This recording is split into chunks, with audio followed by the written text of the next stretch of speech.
Today India, सच कहेगा India. गाँव रोहरी में जो परंपरा है, दशहरे से एक दिन पहले नवमी के दिन शस्त्र पूजा का आयोजन किया जाता है।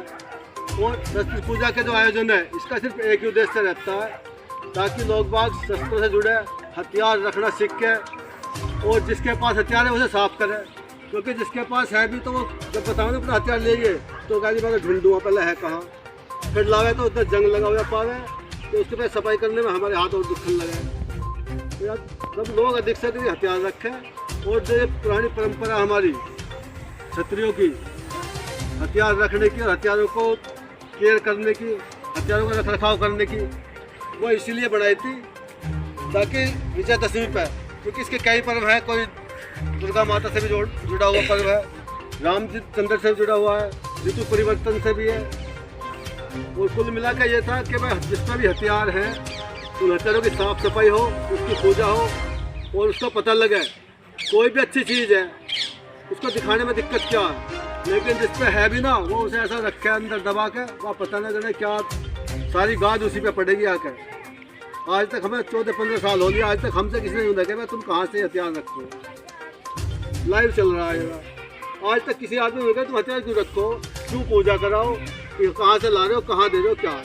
पर जिसपे एक भी है ना, वो भी लपेट लपाट है, कट्टे पट्टे में ठूस कैसे लाओगा, जरा गोफोर्स गन यही ला रहा।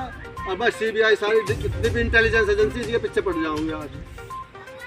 तो कम से कम इसे डर को निकाल लो, थोड़ा बहुत कुछ जो क्षत्रिय प्रणाम अपने अंदर लाओ। सिर्फ मौखिक बात अच्छा रहते बैठ के कमरे में बात करने लगा हो, पाकिस्तान का Lahore, Afghanistan, Iraq, Iran, America सब पे कब्जा कर जा 2 मिनट में।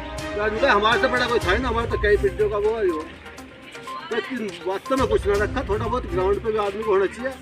और हमारे इसका कोई उद्देश्य ना कोई चुनाव करता ना कोई प्रतिवर्ती करें, सिर्फ यही है क्योंकि अपनी सुरक्षा करना, अपने परिवार की सुरक्षा करना, अपने गाँव की, अपने मोहल्ले पड़ोस की, और सबकी जवाबदारी है। और सुरक्षा जो होती है हथियार से होती है, जुबान से तो होती नहीं है। हम सोचते हैं कि जुबान से कर लेंगे, जुबान से तो कुछ नहीं होनी। जुबान से अपनी बेइज्जती करवानी ज़्यादा बोल के, कहावत है ना, अपना मान सम्मान अपने पास ही है, कम बोल लो, धीरे बोल लो, मीठा बोल लो, कहावत है। लेकिन वो हमारा है नहीं, जुबान हमारी उल्टी सुल्टी चला है, काम हमारा जीरो है। समझ आता है, कर्म पर ध्यान देना चाहिए। अब मेरा सभी से निवेदन है, सभी एक करके आएंगे, कोई तिलक करेगा, कोई कलावा बांधेगा, जितने भी ये हथियार है सब तकरीबन एक बार पूजा करें। अखाड़ा रोहरी द्वारा जो हमारे भाई परविंदर आर्य द्वारा संचालित है,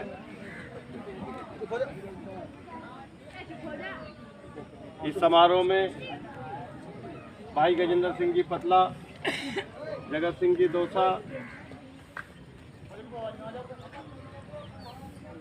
बड़े भाई रामनारायण जी, दीप भाई और स्वर्गीय महिपाल चौधरी जी की धर्मपत्नी उषा चौधरी जी, ममता आर्य जी, सुमन एंड कंपनी और मनोज भाई, सभी बुजुर्गों तथा नौजवान साथियों, परविंदर भाई ने इलाके में जो वास्तव में ग्रामीण संस्कृति का हमारे यहाँ प्रतीक है। जब हम छोटे छोटे से थे तो घरों में लाठी, बल्लम, फरसे वर्से यही हथियार थे हम लोगों के उस समय में। क्योंकि जो ये हथियार चले, ये हथियार तो उसके बाद में आए,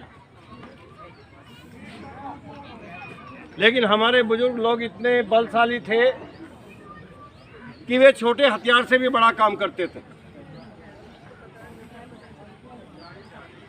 हमारे चचा रघुनाथ जी बैठे, सबसे सीनियर है मेरे ख्याल से, राम महल जी के बाद शायद हो सकता है वे बड़े हों या ये बड़े हुए, तो दोनों ये तय कर लेंगे।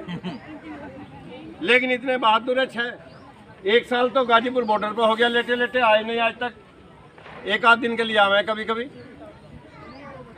इसलिए भाई परविंदर जी, आपने अखाड़ा चलाकर हमारे इलाके में जो नौजवानों को प्रशिक्षित शिक्षित करने का जो काम आप कर रहे हैं, ये वाकई में सराहनीय कार्य है।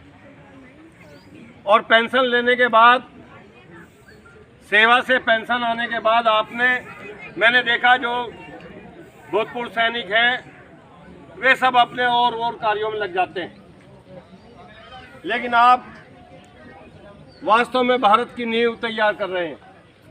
ये छोटे छोटे बच्चे और इसी अखाड़े की मिट्टी से बनकर बड़े पहलवान बनेंगे, ऐसी मेरी राय है।